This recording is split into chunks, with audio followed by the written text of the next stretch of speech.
مما بيتعرض هذا المشفى إلى إطلاق صواريخ من الجو. وهذا شتو هادي ملي قالت لكم المستشفى، المشفى يعني المستشفى، والمستشفى سيتعرض للقصف بالصواريخ.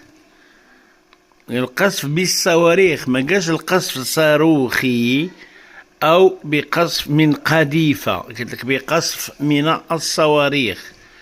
بحال الا داك البلان اللي تيقولوا هما، سمعتوش كيقولوا هما تيقول لك هادوك صيفطوا صاروخ والاخرين صيفطوا واحد الصاروخ يتلقى ليه، ومن يتلقى ليه في الوسط ضربوا طاحوا بجوج بيهم على الباركينغ. دابا هادي الهضره ديالتكم يعني ديالهم، يعني القصف بصواريخ ماشي بالصاروخ او بقذيفه. حلوا الهضره ديالها كي دايره، وانا معاها غنبدا ندير التحليل ديالها ونحطو. قصف بالصواريخ.